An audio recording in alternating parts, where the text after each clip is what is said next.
Operation غزب الحق پوری قوت کے ساتھ جاری ہے۔ افغان طالبان کے زیر دہشت گرد پراکسی عناصر سے معصوم شہریوں کی جان و مال کا تحفظ یقینی بنائیں گے۔ وزیر اعظم کا command and staff college Quetta کا دورہ، فیلڈ مارشل کا عاصم منیر نے استقبال کیا۔ وزیر اعظم نے افسران اور جوانوں سے خطاب میں کہا کہ معرکہ حق کے دوران افواج پاکستان نے دشمن کی جارحیت کو ناکام بنایا۔ امن کوششوں کا مثبت جواب دینے پر صدر ٹرمپ اور ایرانی قیادت کو خراج عقیدت پیش کرتا ہوں۔ وزیر اعظم کی زیر صدارت صوبائی اپیکس کمیٹی کا اجلاس، فیلڈ مارشل عاصم منیر سمیت اعلیٰ عسکری حکام شریک۔ وزیر اعلیٰ بلوچستان سرفراز بگٹی اور صوبائی وزراء بھی موجود تھے۔ شرکاء کا سیکیورٹی فورسز اور شہداء کی قربانی کو خراج عقیدت۔ امن دشمن عناصر کے خلاف کارروائیاں تیز کرنے کا فیصلہ۔ وزیر اعظم کی بلوچستان کے رخشان ڈویژن میں فرنٹیئر کورٹ تعینات کرنے کی ہدایت۔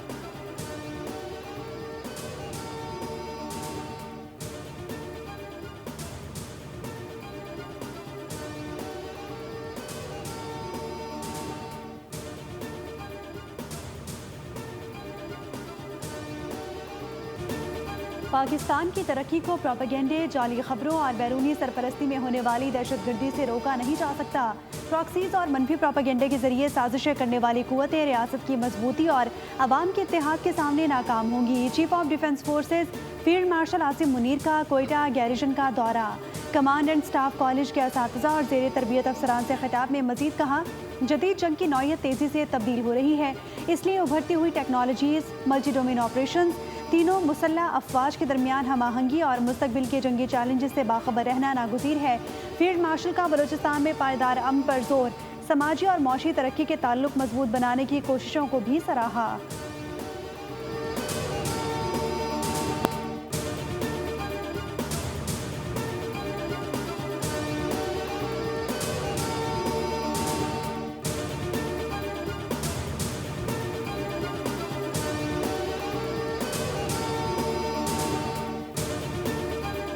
اس کو جو سزا بھی ملی اور جرمانہ بھی کیا اور 20 سال ایکسٹرا اس کی اس کے اوپر لگا دیا گیا ہے عمر قید کی۔ میں کہنا چاہتی ہوں بس میں نے ابھی تک لڑا ہے بچیوں کے لیے، میں نے میرے تو سنا نہیں رہا ہے اس دنیا میں، تو پھر جو بچیاں ہیں سوشل میڈیا پہ کام کر رہی ہے اور پڑھائی میں جو بچیوں کو ماں باپ ان کے پڑھنے نہیں دیتی، سوشل میڈیا پہ آنے نہیں دیتی، تو پھر میں نے ان کے لیے ابھی تک لڑائی لڑتی رہی، آخر کار جیت شکر ہے ہماری ہوئی ہے۔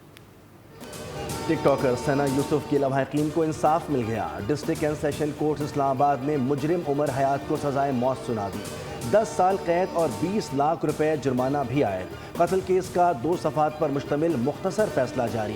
ایڈیشنل سیشن جج افضل مجوکا نے محفوظ فیصلہ سنایا۔ فیصلے کے وقت مقتولہ کے والد اور والدہ عدالت میں موجود تھے۔ ثنا یوسف کو 2 جون 2025 کو گھر میں قتل کیا گیا تھا۔ 3 جون کو پولیس نے قاتل کو جڑاں والا سے گرفتار کیا تھا۔ والدین نے میڈیا سے گفتگو میں کہا کہ فیصلے سے بہت خوش ہیں، میرے سامنے پھول جیسی بچی کو گولیاں ماری گئیں، مجرم کو صحیح سزا ملی، سرعام پھانسی دی جائے۔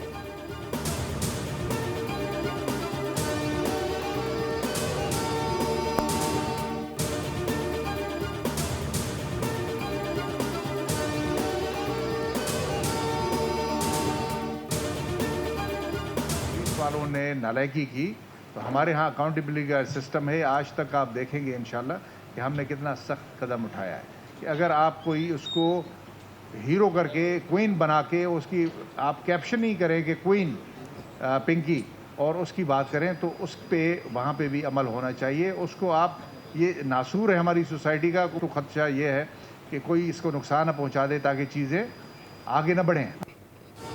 انمول عرف پنکی کو ہیروئن بنا کر پیش نہ کیا جائے، منشیات بیچنے والوں کو نہیں چھوڑیں گے۔ پنکی زیادہ تر لاہور میں رہتی تھی، کراچی آئی تو اسے مشکل سے پکڑا۔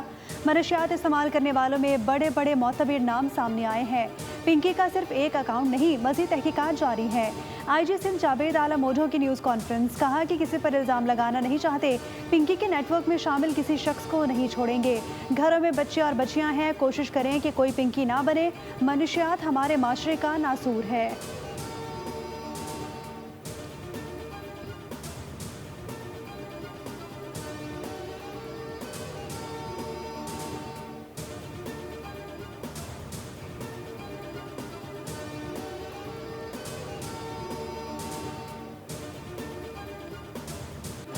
عدالت نے ملزمہ انمول اور پنکی کو 3 روزہ جسمانی ریمانڈ پر پولیس کے حوالے کر دیا۔ جوڈیشل کمپلیکس میں پیشی کے موقع پر سخت سیکیورٹی انتظامات کیے گئے۔ دوسری جانب انمول اور پنکی کو غیر معمولی پروٹوکول دینے پر انکوائری رپورٹ مکمل کر دی گئی۔ D I G west Irfan Baloch نے رپورٹ اعلیٰ حکام کو ارسال کر دی۔ رپورٹ میں پولیس افسران اور اہلکاروں کی سنگین غفلت کی نشاندہی کی گئی ہے۔ رپورٹ میں انکشاف ہوا کہ ملزمہ کو عدالت میں موبائل فون فراہم کیے گئے اور قواعد و ضوابط کی خلاف ورزی کی گئی۔ ایس ایس پی علی حسن کو غفلت برتنے پر معطل کر دیا گیا۔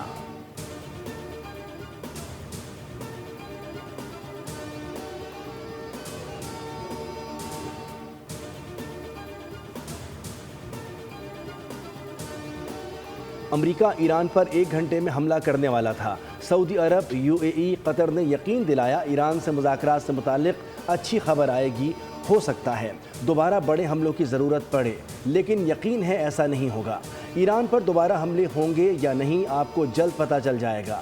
امریکی صدر ڈونلڈ ٹرمپ کی بال روم کنسٹرکشن سائٹ کے دورے پر گفتگو، کہا کہ ایران کے پاس ایٹم بم ہوگا، وہ مشرق وسطیٰ اور دنیا کو اڑا دے گا۔ ڈیموکریٹس ایران کے ساتھ مذاکرات سے روکنے کی کوشش کر رہے ہیں۔ چین کے صدر نے وعدہ کیا کہ بیجنگ ایران کو ہتھیار نہیں بھیج رہا۔ یہ ایک خوبصورت وعدہ ہے اور میں چینی صدر کے الفاظ کی قدر کرتا ہوں۔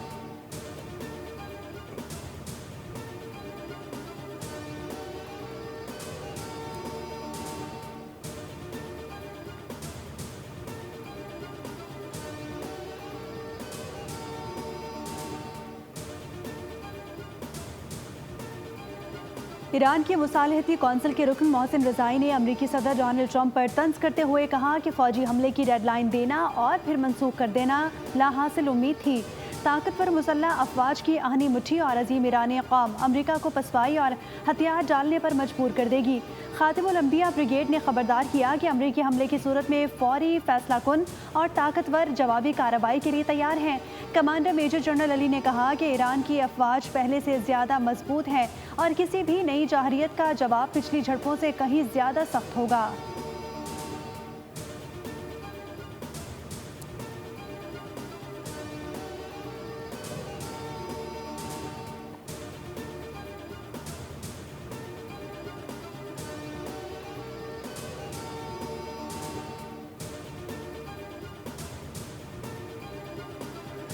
پاکستان سمیت 10 ممالک کے وزرائے خارجہ نے گلوبل سموت فلوٹیلا پر اسرائیلی حملوں کو بین الاقوامی قانون کی کھلی خلاف ورزی قرار دے دیا۔ مشترکہ اعلامیے میں کہا گیا کہ انسانی ہمدردی مشن پر اسرائیلی کارروائیاں ناقابل قبول ہیں اور عالمی قوانین کی نفی کرتی ہیں۔ وزرائے خارجہ نے گرفتار انسانی حقوق کارکنوں کی فوری رہائی کا مطالبہ کیا اور عالمی برادری پر زور دیا کہ وہ اسرائیل کے خلاف ورزیوں کا فوری نوٹس لے۔ اعلامیے میں شہری جہازوں پر حملوں کو آزاد جہاز رانی کے اصولوں کے منافی قرار دیا گیا اور فلسطینی عوام کی سنگین انسانی صورتحال پر عالمی توجہ مرکوز کرنے کی اپیل کی گئی۔